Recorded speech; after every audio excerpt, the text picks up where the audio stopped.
Thank you for being with us today. Welcome on behalf of Plano Public Library. My name is Kristen, and I'm glad to have y'all here today for the Essentials of Sales Success.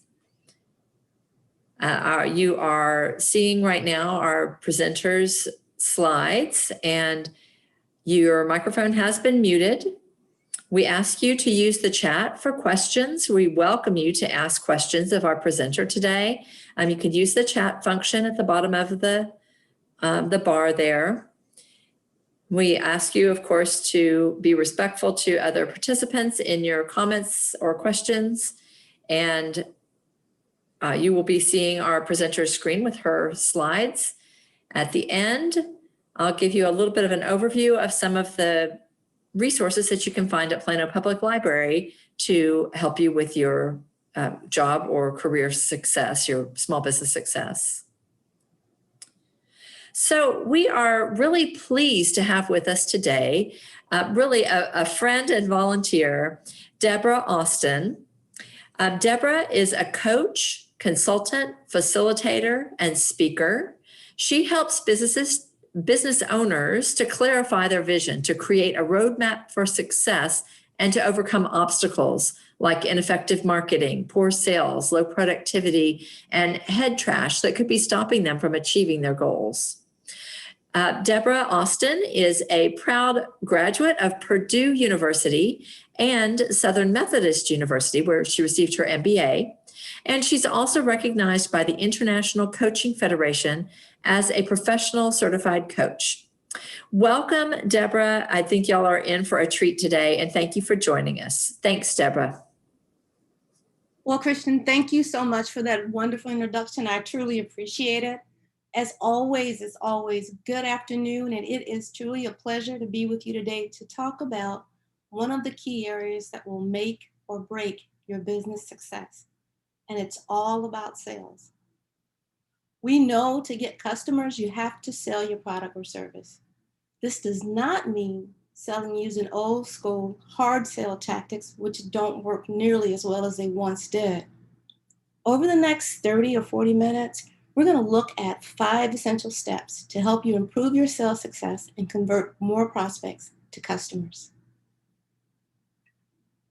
So take a moment and think about what comes to mind when you hear the word sales.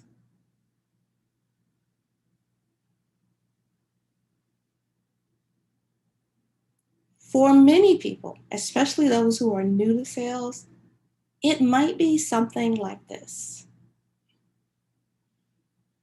An image of a used car salesman pushing an old clunker of a car, telling whatever lies, weaving whatever stories he needs to close the sale. The good news is that today, this is truly not a representation of a good salesperson or even a great one. The great news is that you don't have to be a natural salesperson to be successful selling. So what we're going to spend our time doing is looking at what you do need to do. And we'll start with the first step. And as you see on the banner here, it says to develop a success mindset. And let's talk about what that means when it comes to sales. First off, you kind of have to start by rethinking. Effective selling is all about clarifying and meeting the prospect's needs, not pushing the product or service, not just closing the deal. Making a sale gives you the opportunity to use your expertise and knowledge to serve your customer in the best way you can. So start to think maybe not so much just selling, but serving. And for many of us, when we make that shift from pushing to helping, i.e. serving, it changes everything. So rather than fixating on closing the deal, focus on developing a deeper relationship with your ideal customers and gaining an understanding of the problem they want or need to solve. When you use this approach, the difference is you get much greater success in the short and the long term. You'll also be proposing the best, most relevant solutions to your prospects' problems, and then you'll be doing something you can feel proud and a sense of accomplishment in. You also want to shift thinking to focusing on those deeper relationships. What is it they really need? How can I help this person achieve their goals? And when you do that, you start to get the information you need to be a great salesperson. That's the first part of developing that success mindset. When you do these things, people will want to buy from you because we know people buy from those they know, like, and trust. And when you listen and you can start to come to the table with this kind of opinions, this kind of mindset, it makes a world of difference. Now, if you have been in business for a while, you probably sold something. But you have to think about what goes through your head as you approach a client or a potential prospect. Because a lot of times, one of the biggest obstacles to being really good in sales and really making those sales deals you want to build your business is your mindset. Let me give you an example of what that looks like. You're about to meet with a client, and the question that's going through your head is, am I worth what I'm charging? Am I charging too much? Is my price too high? Or maybe something like, who am I to know that my product will really help people? And then the most dreaded one, well, what if they say no? That's the limiting mindset that keeps you from being as good as you can be, keeps you from being the salesperson you want to be and closing the deals you need to close to build your business. Now let's shift some of those thoughts over and look at what you want to focus on instead. I'm worth every cent of what I'm charging. And that comes from confidence in what you can deliver and how you can impact that business person. That's part of the essentials we're going to cover today. If I'm an expert in my field and I know my offerings help people, then it's a whole lot easier to stand in front of you and tell you why you want to do this and how it's going to help you. And then what if they say no? You know what? It's okay. Every prospect, every person you meet will not be your client. The key to success, especially in sales and in building your business, is to find the right clients for your product or service so they're not only happy to buy from you, they're actually going to tell other people about it. So everybody isn't your client, and when someone says no, it's not a catastrophe. The other thing that will help you in terms of developing a sales mindset is to take the time after each sale, if you can, if not the majority of them, and just kind of analyze how the meeting went. So if you've had your business for a while, you've had some sales success over the years. You know you can sell. But the thing is, the way our brain works, it's a lot easier to remember the sales failures and forget the ones that you won. But one way to develop your sales success is to do a post analysis every time you can on a sales meeting. Ask yourself questions like these. What was the situation? Was I talking to the right person?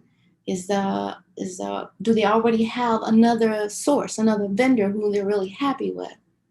If it was successful, what led to the success? What is that thing that I said or I heard or I responded to? What skills did I bring to the success? Was it I asked the right questions?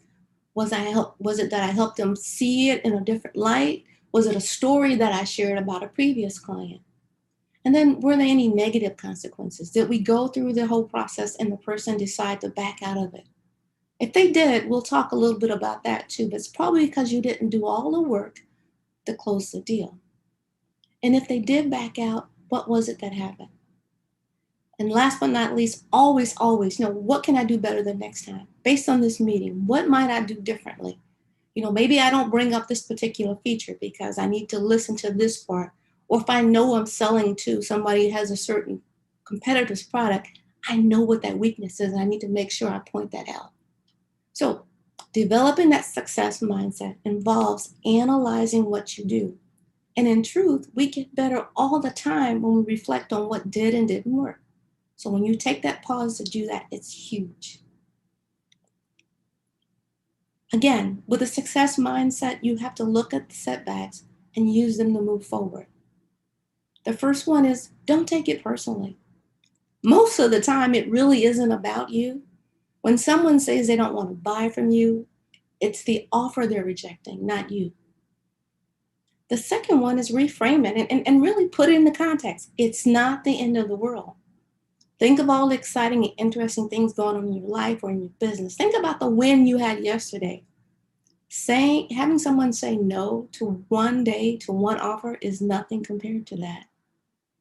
The third one is you want to learn from it. As we talked about before, by analyzing, each sales meeting if you can. Identify the skills you need to work on.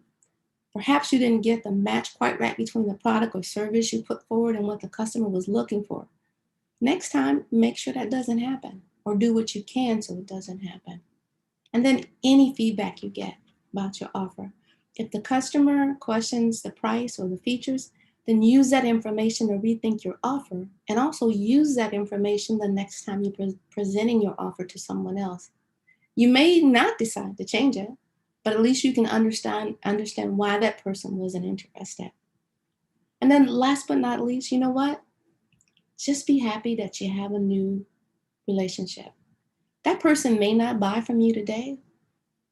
They may buy from you 6 months from now. They may not ever buy from you, but you know what? They may recommend you to someone else because you've proven that you can listen, they can trust you, and you have something of value. So these are the steps. And step number 1, which is critical, develop a success mindset. I will tell you, in all my years of working in sales and working with clients, this is the one that is the killer. It's kind of like the old adage with kids, if you think you can't, you can't. So you have to believe in what you're doing. And the other steps that we'll talk about, especially step 3, will help you with this as well. And that's all about building knowledge. But for now, let's back up a little bit and talk. I said 3, but it's actually 2. Let's talk about the knowledge you need to have so you can be more confident when you're talking with people, and you can use these tools to help you. There's really 2 parts, probably more, but these are the big categories. The first one is knowing your customer. The second one is knowing your market. When you know both of these, when you're confident in your knowledge, you're a lot more confident when you're talking to a potential prospect or a customer. You also know how to position your product or services so that you can win more deals. So let's begin with the customer, as that's where most of your focus needs to be. Successful sales start with your target market. And this is identifying and getting to know your audience is the most critical step. You want to start by looking at the types of customers or prospects who could benefit from your offers. Who is it that what I offer will help? Who is it that it will solve a problem for? Then you want to get more specific behind that and describe them as if they were a friend. What's their age? What's their occupation? Where do they shop? What's important? What values come to them? What are their dreams and aspirations? Because when you know this, when you go to sell them a service or product, you can position it so they can see how that fits into their life, into their aspirations. It also tells you on your marketing side where you need to look for this customer. If you know the clients that I'm looking for tend to have pets, well, then you want to look where people who have pets shop. You want to look at where people with pets congregate, where they gather their information. It sounds really simple, but it's a wonderful concept once you realize that. Now, a lot of us talk about avatars. This is exactly what we're doing. We're building that avatar, but understanding the customer. You can research potential customers or prospects that you've identified. If you've done step 1 and 2, then you can start to look in places where you can find even more information about them. If you're in a B2C business, then, if they're on social media like LinkedIn, Facebook, or Instagram, any other social media, you can look and see what's out there. What are they talking about? What are they asking about? How can your product or service help them? If it's a B2B site, then you want to go to their business website. Just understand about us. Who is this company? What are they about? What are their values? If they have social media pages, what are they posting?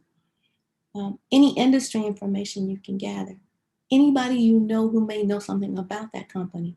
And then if you can find out who the appropriate contact person is for your product or service, i.e. the person who would actually be responsible for approving the purchase, you can go research them the same way you did for the B2C. So just a couple of things to think about. The information now is so overwhelmingly available. There is no reason that you can't have a good idea of who you're looking for. As I mentioned before, the second part of building your knowledge, this is second essential step, is understanding your market.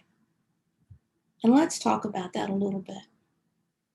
When you know your market, this is when you can really sell with confidence. You need to be 100% confident or 95, 99 in your product or service and know it inside and out. So when a customer or potential prospect asks you, can this help me with this? Or how does this help me? What else is going on with it? You can answer those questions. You can also be very, very confident when you answer those questions, and confidence sells as well. When people know you know what you're talking about, they're a lot more likely to believe you than if they sense that you're hesitant about what you're sharing with them. Know your competition. Now, it's not to replicate what they're doing, but think how much easier it is to sell someone a product when you know they have a product from a competitor that has a defect that may be important to them or has something that is not there. And if you think about something like a kid, or you have a child and you know that the child seat that they particularly have, if the kid is over 62 pounds, for some reason it's not as safe, and you know yours can go to 70 or 75, that's something you want to know when you're talking to a person in the B2C world. In the B2B world, think about IT. You have people that have logging in from all kinds of places with employees. If you have a solution where they can log in one time and get to everything, and you go in and find out they're still using multiple sources where everybody has to log in 3 times, then you know what? That's a differentiator. The other thing about knowing your competitors, when you know what their pricing is, especially if your pricing is higher, because then you need to justify why yours is more than theirs. Not justify, but make sure your client understands that, a prospect understands that. And you also need to know if your price is a lot lower, because believe it or not, when your price is too low, people suspect that what you're selling is not as good. It's not as valuable. So that's huge. You also need to know where your competition is playing, because maybe your competitor that you see only wants to work with large companies, and your product is really good for small companies. You see how that can make a big difference for you when you know your market? You want to be confident in your pricing. So if you know what your competitors are doing, you know what your product or service can do to help the customer, it becomes a lot easier to say what price you can assign to what you're selling, because you know what the return on investment can be for that potential prospect or client. And you also know what your position is in terms of what else is happening in the market. Is this starting to make a little bit of sense why this is so important in terms of being successful in your sales? It really is critical.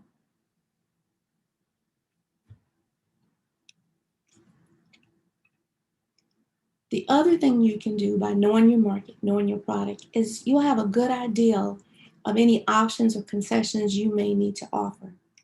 Now, what I'm talking about here is if you're going into a client and you have multiple layered pricing, like you can have like a basic form, or you can have like a mid form, or you can have like a high form, where it's going to cost you more, but you're getting a lot of more benefits and features.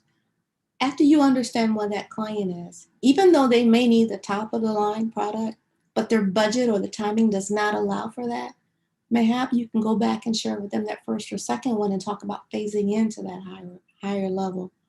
If you're not confident with options or concessions that you can offer, you can't do that. The other thing that happens, especially when you're new to sales, is that when you don't make it, you're really quick to cut your price point. And that's one that can backfire on you. It can set up the client to think that you will always be able to cut and you'll never give them the first price up front. And it also can make them think that you don't value the product or service that you're offering. So try and determine that before you ever even have a meeting with a potential prospect. What are the concessions or options that you can offer them and that you're willing to offer so that it's still profitable for your business? All right. Step 3. This one gets to be really interesting. It's all about building relationships. Remember earlier I said people buy from those they know, like, and trust? It's still true. You need relationships to build sales. When you start relationships with potential prospects, customers, and even strategic partners who may be people who can work with you or refer to you, you want to set the right note so that people feel a connection to you and want to learn more about you and actually want to help you as well. So at the beginning of your sales process, you're going to identify a lot of different leads and potential prospects. Then you want to go ahead and be able to initiate or build and manage relationships with them. Keep in mind that the relationships you build are not just for a one-time sale for the most part. It may be so in some cases, but most of the time it's not. But future sales opportunities.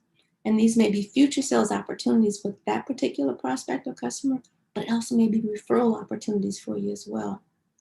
If the relationships you cultivate are beneficial to the customer, then they will naturally lead to referrals and potentially more prospects. So once you've done your research, you want to initiate contact with the strategic partners and prospects that you've identified. This could be something as simple as picking up the phone and making a call.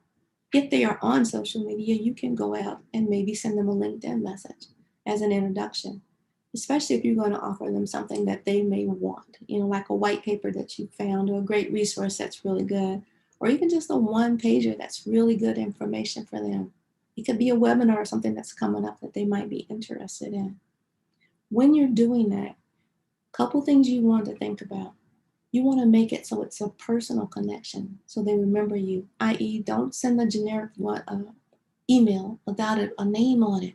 If you can get a person's name and the right contact information, you want to connect that in there. If you're on LinkedIn or Facebook and you see that you guys have something in common, maybe both of your kids are in the soccer league, you want to make that connection, because when you do that, people tend to feel closer to you. They're going to trust you a lot faster. And it feels like it's somebody you know. You think about talking to an old friend as opposed to somebody you just met. The way that conversation goes is a lot different. Part of that is just being genuine.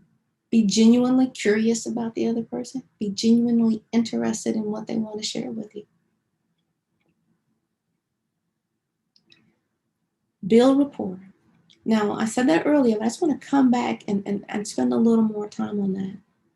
Building rapport simply means getting on the same wavelength as someone else. It's a natural thing, and it takes place most of the time during our human interactions anyway.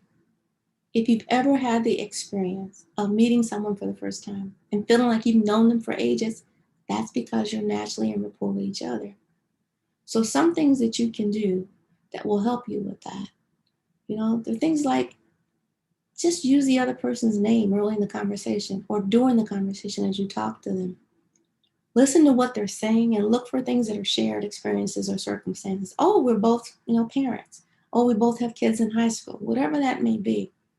Demonstrate that you can see their point of view on something they may share with you. And then admit when you don't know the answer. That's not a bad thing. Or if you made a mistake. A lot of times when we own that or we fess up to not knowing the answer and say, let me get back with you, you get a lot more respect than making an answer up on the spot.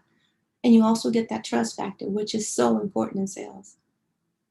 When you're talking to the person, you want to look at them in the eye. So if you're on Zoom or if you're face to face again soon, I hope, look at them. Don't look around the room as you talk to them. Let them know you're interested and having a smile.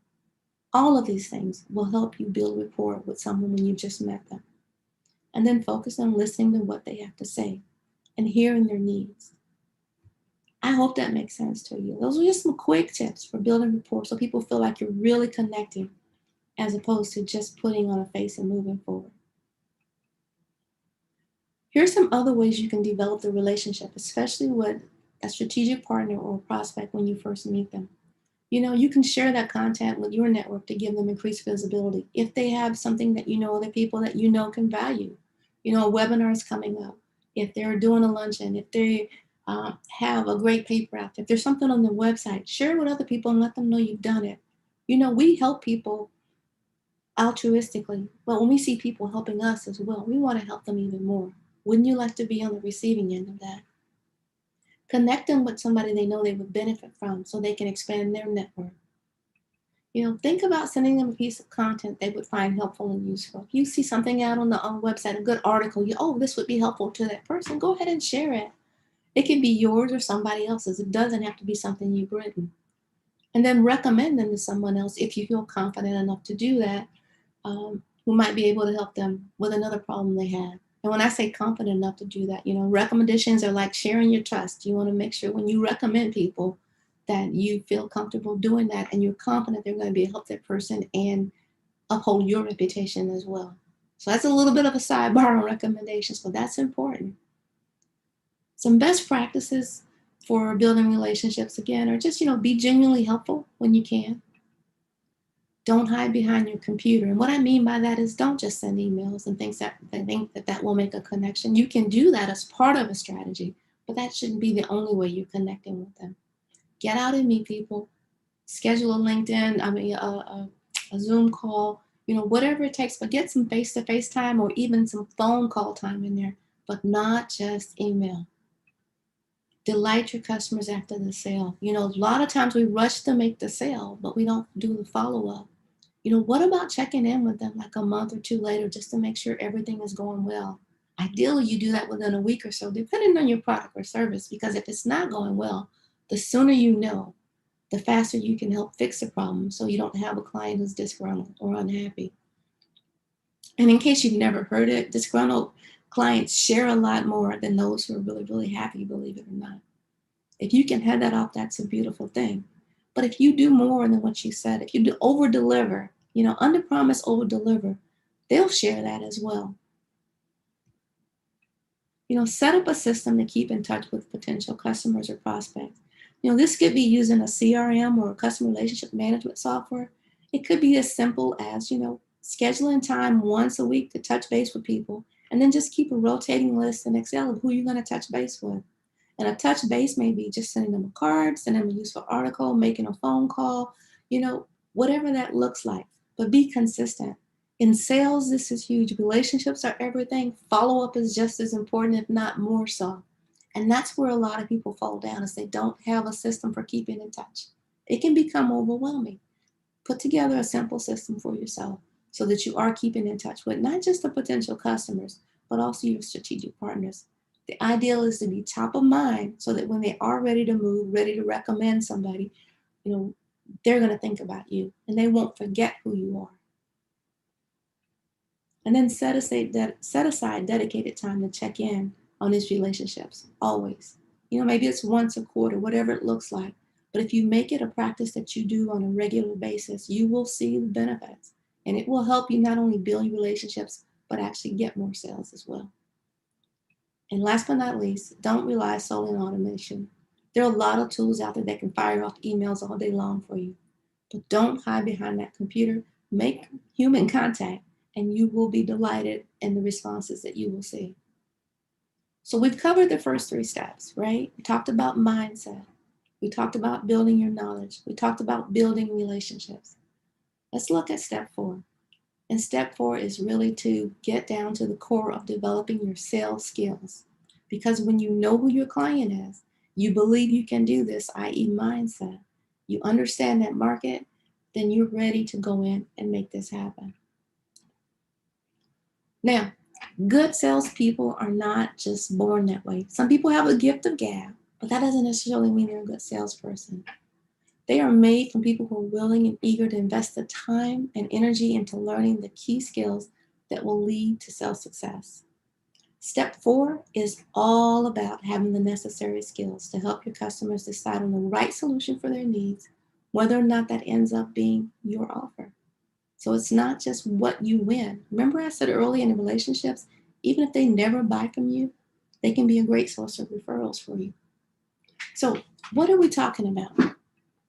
The first one is active listening. Now, most of us have heard this before, but this is the part where you're actually listening to what the person has to say. This is probably one of the most critical skills in sales, because you can hear not just what they tell you they want, but what's really important to them. It demands that you focus and you concentrate, and it takes a little bit of effort to stay present. You can't go wander off and think about other things. But this is where you get the information you need to actually be able to close a deal and to propose the right solution. You have to actively listen, let them know they're interested in what you're saying, and to be able to take that information and use it later in the sales process. You want to brush up on your skill in asking questions. And there's really 3 different types of questions you want to be really good at. The first one are the close questions. And that one is a little simpler for most of us. It's like a yes or no, on or off. But that's the one you want to ask when you're ready to move the sale forward and say, okay, can we get started now? The second one is the one that'll get you the most information. And that's the one about having the open-ended questions. Like instead of saying, do you have a website? You may say something like, do you have a problem with your website? Now, they can tell you yes or no, they don't have one. But when you say it that way, they're going to tell you what the problem is. And then you want to go from there and do a deep dive. Well, what about that is causing you grief? The deep dive questions are when you really get to the heart of the matter, what's there. Skilled questioning is something that is so critical to being successful in sales, but it's a skill you can learn. And if you remember, I talked earlier about reflecting after a sales meeting. That's a great place to brush up on those questions. What should I have asked? How should I have positioned that question? Okay, you want to know how to educate. And educate means to talk to them about the latest trends in the market, to talk to them about, things that will help them, to talk to them about why your product or service is going to help them get what they need. You want to be able to collaborate with them. And that means you want to solve whatever the issue is, a challenge they're having with them together.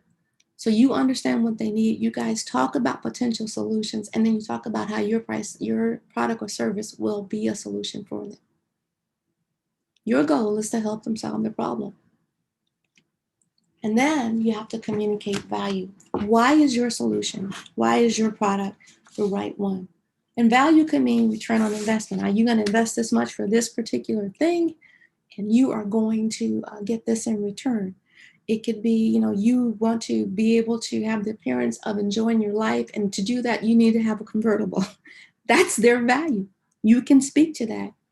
But it's about communicating the values that they have. This is so critical because this is when they make that buying decision, when they know that this is going to give them what they want and it's going to give them the value they need. A great way to do this is doing your deep dive questions, especially if you're working like a B2B. And somebody says, they have a problem that's going on and it makes people tardy, it makes people this, it makes employees leave. Then the question, well, what is that costing you? And they start thinking about every time an employee leaves them, it costs them $40,000, $50,000, $100,000 to get somebody else up to speed. And you come in with a product or service that's going to help them retain that customer so you can reduce that cost. Now they see the value. That's what we need to be looking for. And then the last part after communicating value is coach them to close.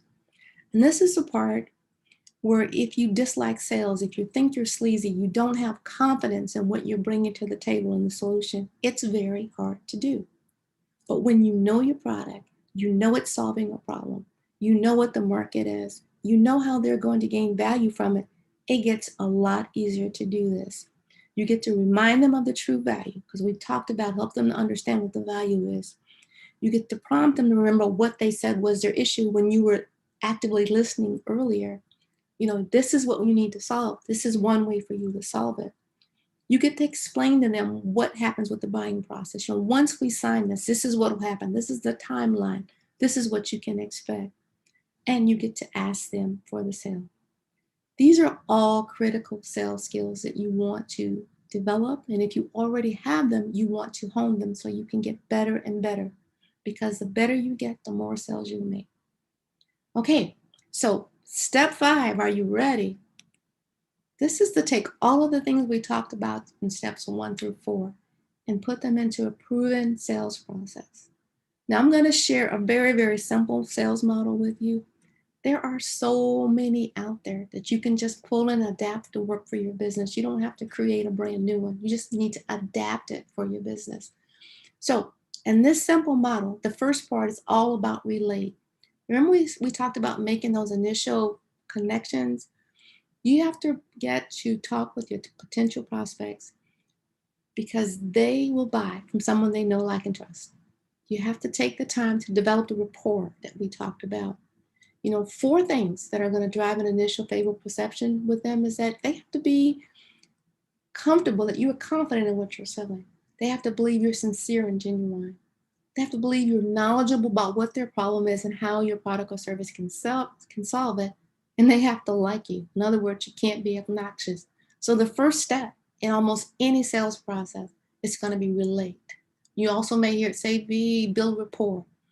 Now, each of these steps can be expanded to be more, but I'm sticking with the basic one here for you. The second step is to establish the need. And the quality of your being able to do that is based on those questions that you ask.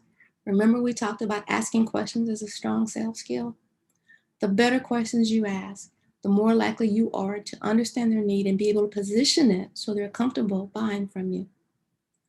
And here's a critical one. You want to understand their reasons for buying, not yours. I will give you an example of that. I talked with someone the other day on financial services about a decision I'm thinking about making. And because I was another woman, the person related to me said, oh, this is why this product is perfect for you. Actually, her reasons for wanting the product and the reasons that she has are not my reasons for wanting it.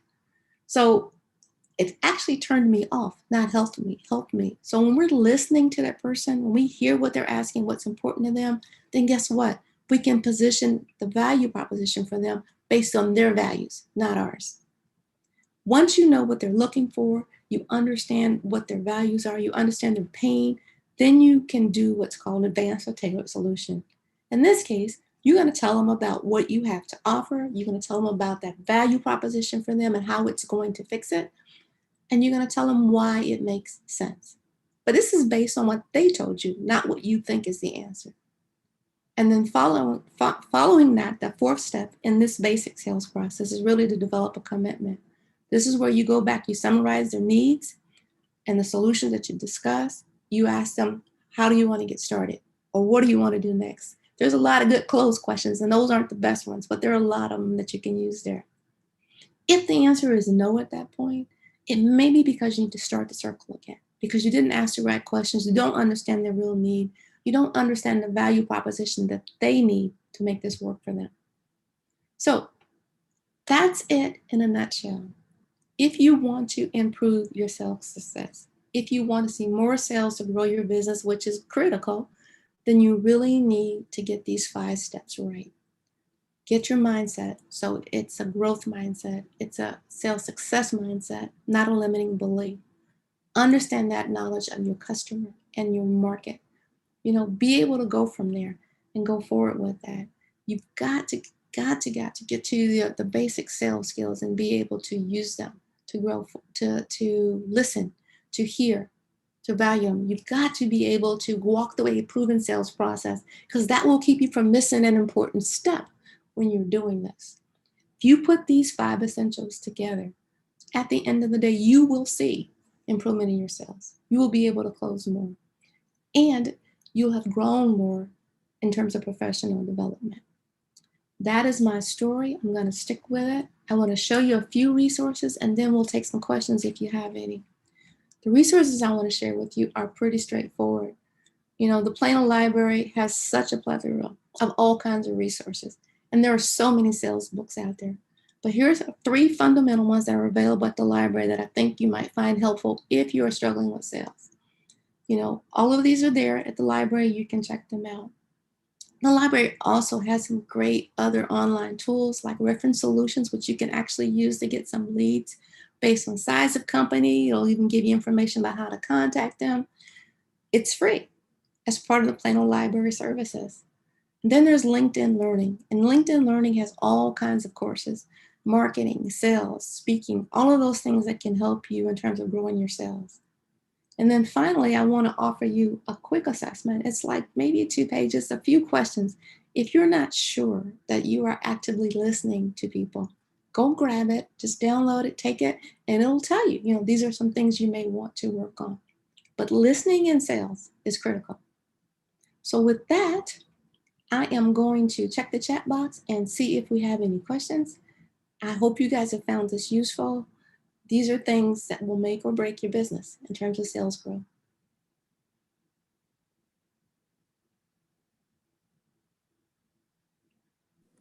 Thank you so much, Debra. So I've just put the link to Debra's, I hope I typed that right, Debra. I have the link that she gave you for the active listening in the chat so that you can easily click on that. And then also there are some links that I've put into the chat from the library that you can find our YouTube channel. The recording of this will be posted there, but not today. It will be soon posted there. And then there's some other resources you can find on our blog and how to sign up for our e-newsletter. We have programs like this ongoing in various times throughout each month. And you can find out by reading our newsletter some of the newest things that we have for business and career. And also our website is listed there for you. So I'm going to give you just a little bit of information. I don't see any questions in the chat yet, Debra. So while you may certainly place your questions for Debra in the chat, I'm going to give you just a little bit of information about other resources that you can find at Plano Public Library that are free. Some of them require a library card. Some of them, like this program, do not. So the library is more than books. So we do have things for you that are not simply books, although certainly some of the books, as Debra had recommended, can be very helpful. LinkedIn Learning is something that Debra did refer to, and LinkedIn Learning is actually a subscription service, but the library gives you that for free with Plano Library Card. The library card is also free to those who live in Plano, Allen, Frisco, Garland, McKinney, Richardson, the Colony, or Wiley. If you live outside those areas, I would say first check with your own library to see if they have LinkedIn Learning or Reference Solutions. That's another thing we're going to discuss here in a minute. And if they do not have it, if you would like, you may certainly buy a Plano Library Card for $50 a year. So LinkedIn Learning has a variety of excellent courses that are online courses in things like building a website, SEO, sales, marketing, all kinds of things. Also on technology, different technology resources and software and different design capabilities, both technology and digital creativity related. Next slide, please, Debra.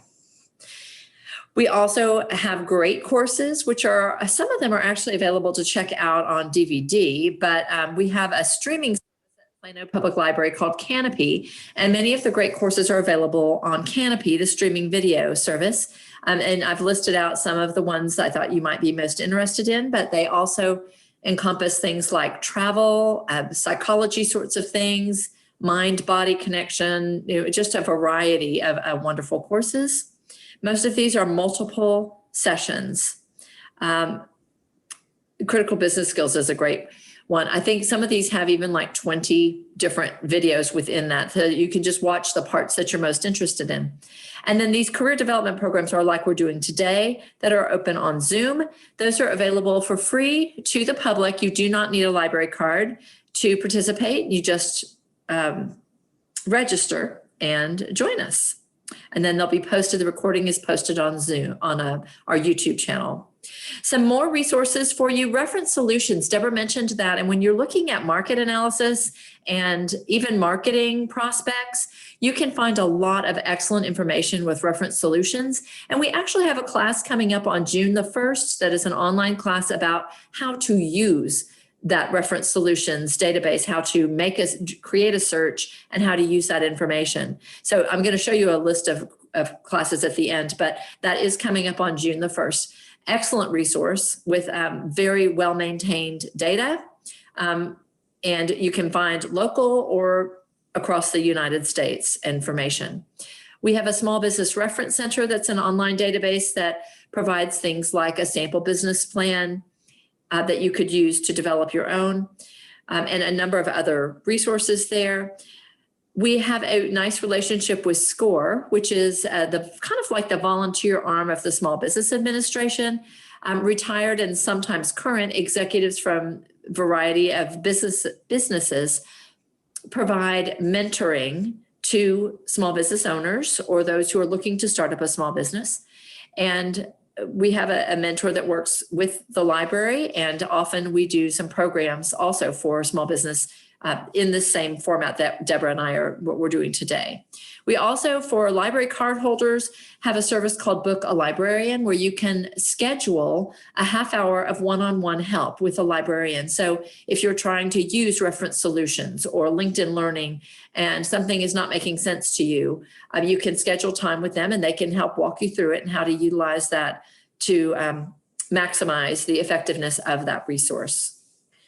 Next slide. So business news, we offer access online to the New York Times, the Dallas Morning News, and truly worldwide newspapers and magazines through our press reader app that's on our website.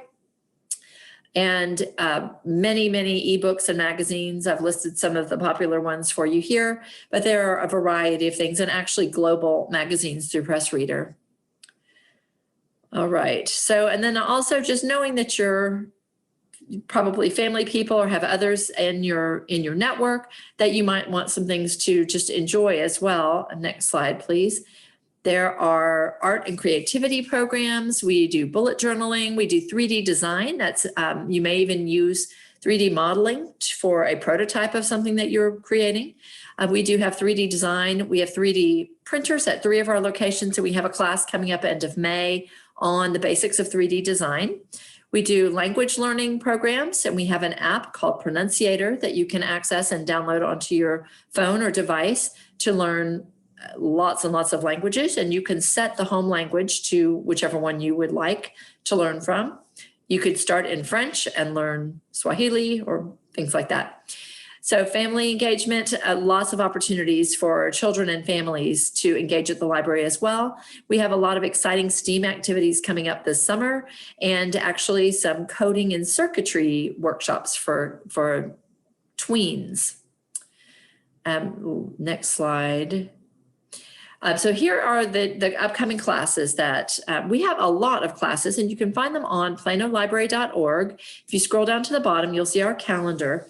But the ones that I thought would be of particular interest to you, in addition, there's one that I'm going to mention right away. That is, we have a series on Excel. So if your Excel skills need some building and you want to be able to use spreadsheets or create graphs and things from your spreadsheets on your sales revenues or your goals. We're doing an Excel series on Wednesdays. The basic Excel program was this past Wednesday. That link will be online, that recording. But the next 3 weeks, there'll be a series of Excel classes on Wednesdays, and they kind of build up. You learn about charts and functionality, special functions, and then at the end, the last session is on pivot tables. We have a business, starting a small business coming up. That is being presented by Bank of America. Business Plan 101 is a SCORE program that walks you through what is needed in a solid business plan.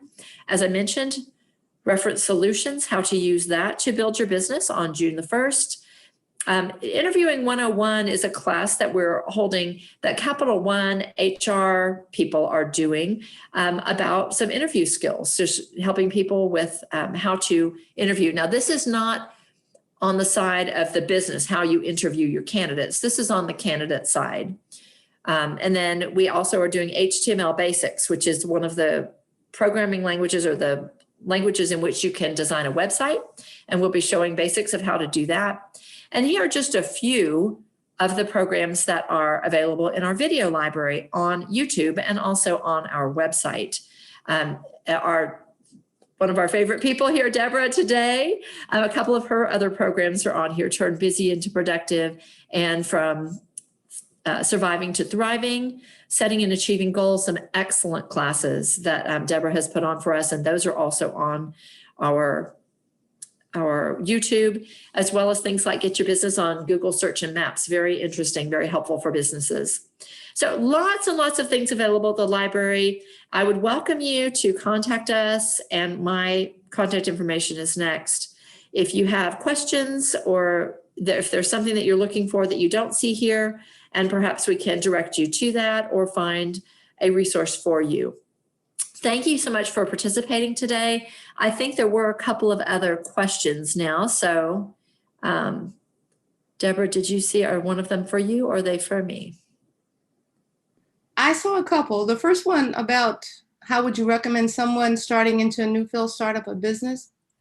You know, Kristen just shared some of the resources that are at the library, but you know, if you just getting started, you never started a business before, I would talk with SCORE or the Small Business Development Center. These are both free resources to you that you pay for with your tax dollars. They have knowledgeable people with templates that can help you get started. The first piece of it, though, is to understand who your potential customers and your market would be. I hope that helps you, Andrew. Another question I saw in here was earlier about leads, and that's why we talked about reference. What's it called now? They changed the name on me. Come on. Yeah, they did. It used to be called Reference USA, and it's now called Reference Solutions. It's the same company that owns it, but I'm not really sure why they changed the name, but yes. But it's a great tool actually for getting prospects. But the other place you can do is get online in some of the groups that are out there, networking groups, and look for people who are doing what you do, kind of see what they're posting, but also look for people who are looking for your work. There's a whole strategy to getting into a social network like that, but it's really pretty powerful today. And it's something you don't want to ignore. Do I have Thank you, Deborah. I know there, you may, and I'm still reading too, there is a question about getting onto LinkedIn Learning, and you do use your library card to access LinkedIn Learning. So you do have to have a Plano library card, or there probably are other libraries in our area that also offer access to LinkedIn. But the LinkedIn Learning, you would use your Plano library card. And I believe that Meredith put into the chat a link to the LinkedIn Learning, platform. So then you will just need your library card in order to log into that. I really appreciate y'all's interaction here. This is great to get these questions and this information. So I don't know if Deborah, if you've seen another one that is for you. Recommendations on establishing fair and competitive prices for B2B products and services. I'm not sure about whether like pricing kinds of things are in Reference Solutions, but you can definitely find other businesses within your market. A couple ways of doing that is one, to look out at your competitors and see what kind of pricing they have. That's always good to know. The other is to think about if somebody implements a solution that you have, what is the impact on their business? Like if they buy your lead system, and if every time they get a lead closed, you know, it's $1,000 to them, right? And they have to have 10 of them to get too close, and that's worth $2,000 to them. So, you know, when you start thinking about return on investment, especially in the B2B world, that's a great place to look at what your value is too. But always have an ideal of what your competitors are doing, so you're not too high, not too low, and not necessarily in the middle. How many times do I recommend contacting new clients or customers? Well, it's about how you contact them. You know, if you call and say, I'm following up with you, then that's a bad way to do it. If someone's not ready to buy when you first meet with them, you know, send them some information that might be useful. Put them on like that whole system thing, put them on a calendar so you're touching them on a regular basis. It may be, hey, summer's coming up. Here's a couple tips you might want to remember about what's going on outside. It may be an event you've seen coming up that you think would be useful to them. And then intersperse in there some personal contacts. And that's a way you just stay on there. I would recommend you keep them on your list until there's a reason to take them off. And I say that because I did B2B sales for a long time, and some of those deals would take a year to close. So if I dropped them off after 2 months, I would have lost out on the impact on that. It depends on your customer, depends on your product and service. But don't just write them off if they say not now, because it truly may just be not now for them. How do you get references for lawyers to set up a business on LLC or a C Corp? A couple places you can look. Again, SCORE SBDC, they have people that they can give you a list. They won't tell you a particular person. Ask people who you know. Who do they know and trust? If you're involved in any of the chambers, there's usually at least 1 or 2 attorneys. And then for me, I always go and look and see what kind of reviews people have when I'm going with someone brand new to me. But yeah, that Plano chamber, somebody's put that in there already. If you're part of a chamber, there's probably at least 1 or 2 attorneys in there that you can talk to. But then do your homework and make sure that they're a good fit for you. I see another question that says, what are some signs that you're ready to move from establishing the need to advancing a tailored solution? This is, and Deborah mentioned this before, this is a perfect example of what a SCORE mentor can help you with. So a SCORE mentor can help you look at the elements of a business plan and what you need to put together and help you gather the team that you need to prepare your, to move from item to item in your building your business. So in the sales process itself, when you're talking about when you advance a tailored solution, you want to do that when you have a fundamental understanding of what they see the challenge is, not you, not what you see their problem is, what their challenge is that they have identified. And you have a good idea of how your product or service can solve it. So if you haven't done the work with the questions, and that's like a rookie mistake in sales, you go right to the end and try to close the deal. You have to have a good understanding of what's important to them and how what you have to offer will solve the problem. If you're not there yet, you need to do some more questions before you actually propose a tailored solution for them. Thank you, Debra. Excellent answer. And I think that was the goal of that question. I was not thinking well. All right, so we've put a lot of links into the chat for you. So I would recommend that you click on the links or copy the links before we end the session today so that you will have those. I'm not sure whether you can save the chat or not from the way that we've set this up. It looks like I can. You can click the triple ellipsis there in the chat box and save the chat, which would give you all of these great resource links. But of course, you can't click right to them. So I would recommend that you do that, anything that you're interested. We have another question. Do you have any information for credible business consultants, specifically in the food industry?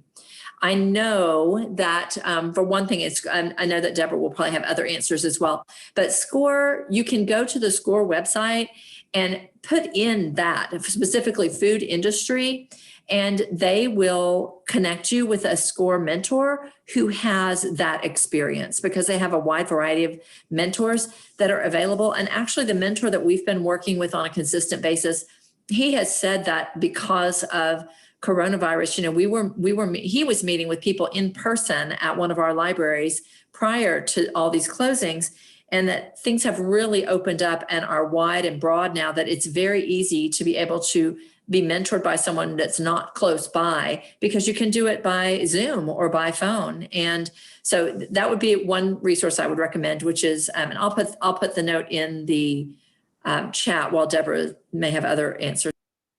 And I would also recommend SCORE, but like I said, don't forget about the Small Business Development Center. If you just go online and do SBDC, they're both part of the SBA, so Small Business Administration. They just kind of tackled it differently. SBDC has paid employees, SCORE has volunteers. But what you'll find a lot of times is they have a wealth of knowledge in industry, particular industries. And if they don't, they have resources that are. So if I were looking for someone specifically in that industry, that's where I would go.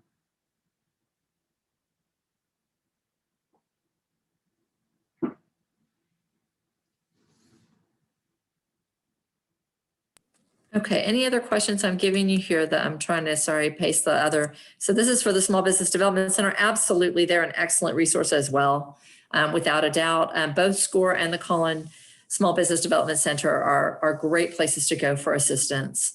So if you don't live in Collin County, just go to the site and find the one for your particular county because it is by county. Right, thank you, Debra. Yes, absolutely. There are a number of these across the nation. So, okay, I'm not seeing any additional questions. Really appreciate y'all's participation today. Thank you so much, Debra. Every time you do presentations for us, I'm blown away by the approach that you have that's so clear and actionable, and love your professional presentation style. Thank you so much for being with us today. And thank you all, our participants, for being here. If you have additional questions, please do reach out to us at Plano Public Library. And we can also contact Debra and find additional information. I think she did share her website as well. So thank you so much for being with us and have a wonderful day.